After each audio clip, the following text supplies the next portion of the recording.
Bonjour, c'est le moment des vœux. Alors oui, 2021, ça a été une année qui a eu son lot d'épreuves.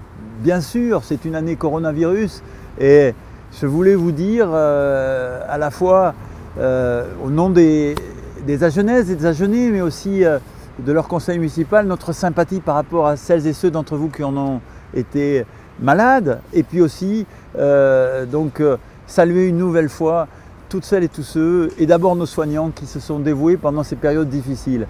Nous avons été costauds dans l'épidémie, nous avons été disciplinés en liaison avec la préfecture, nous avons mis sur place, nous, l'agglomération, et on peut être fiers de ça, un centre de vaccination qui est monté jusqu'à 1200 vaccinations par jour.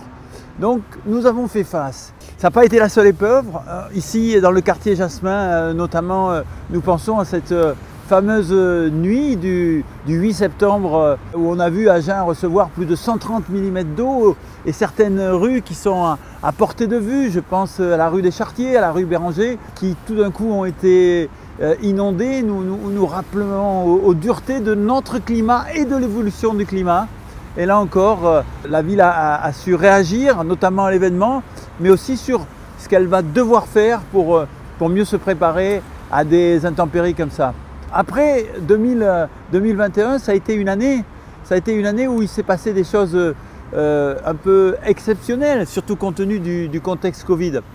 Je veux d'abord saluer les conseils de quartier. Les conseils de quartier, c'est une magnifique innovation agenaise, magnifique.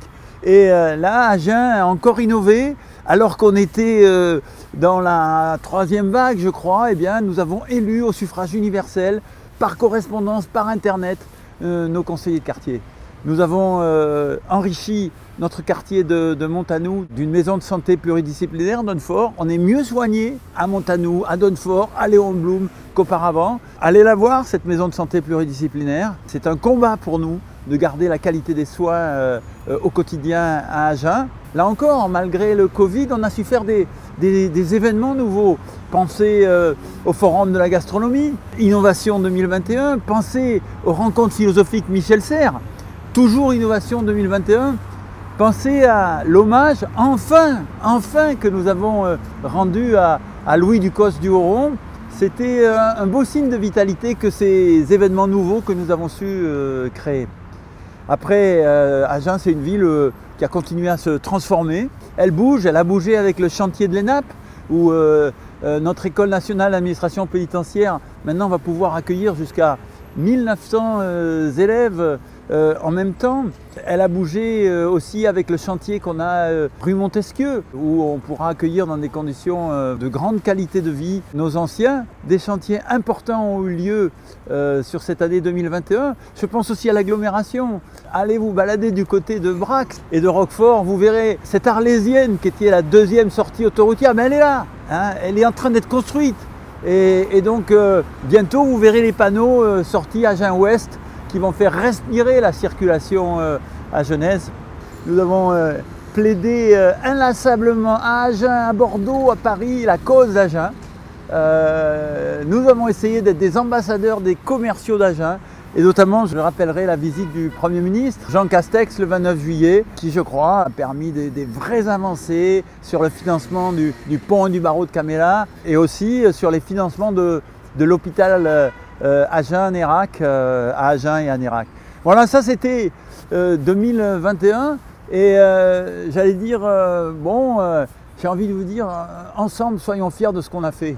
On l'a fait dans des conditions difficiles, mais on a été dans le mouvement et Agen en sort plus moderne et à mon avis plus agréable à vivre. Sur l'épidémie, patience et résilience de paysans de Garonne. Hein, on se masque, on se vaccine, on suit ce que nous disent les scientifiques et on vit. Et on vit, c'est ça notre proposition pour 2022. Après, il y aura 2 grands chantiers qui vont parler aussi à notre cœur. D'abord le chantier d'Armandie. Alors Armandie, bon, ça a été compliqué au niveau sportif avec le Sporting Union Agenais, mais le chantier, lui, il avance. Et qu'est-ce qu'il nous dit, le chantier? Il nous dit, il ne faut pas s'arrêter aux épreuves immédiates. Nous sommes une terre de rugby et nous le resterons. Et le stade nous appelle à le rester. Et c'est en ça que c'est un magnifique projet. Je vous invite à son inauguration qui aura lieu en septembre 2022. On fera une très belle fête d'Agen et du rugby. Et puis Jasmin, hein, on est là sur la place Jasmin. Cette place, elle était sympathique, sauf que ce n'était pas une place. Et que l'îlot central était immobilisé et quelque part anesthésié, on ne pouvait pas y aller parce qu'il était coupé par 2 couloirs de circulation. Nous allons faire ensemble une véritable place de ville qui marquera de manière conviviale, sympathique et belle l'entrée d'Agen. Retenez que sur l'agglomération, c'est l'année de la fusion, hein, entre l'agglomération d'Agen, c'est 31 communes, et nos voisins, les communes sœurs de Porte-Aquitaine en Pays de Serres et les 13 communes. On a pris le temps, on a respecté tout le monde, pris le temps de l'instruction, pris le temps aussi de la démocratie. Et finalement, une très large majorité, les gens ont décidé de faire équipe ensemble. Et donc, notre communauté, eh bien, elle grandit. Et c'est franchement un très beau bébé, un très bel enfant qui nous arrive en ce début d'année. Maintenant, cette année, elle en sera ce que vous, nous les Agenaises et les Agenais en feront. Je nous souhaite beaucoup d'énergie, je nous souhaite beaucoup de dynamisme et d'espérance. Au nom du conseil municipal d'Agen, je vous souhaite une très bonne et très heureuse année 2022.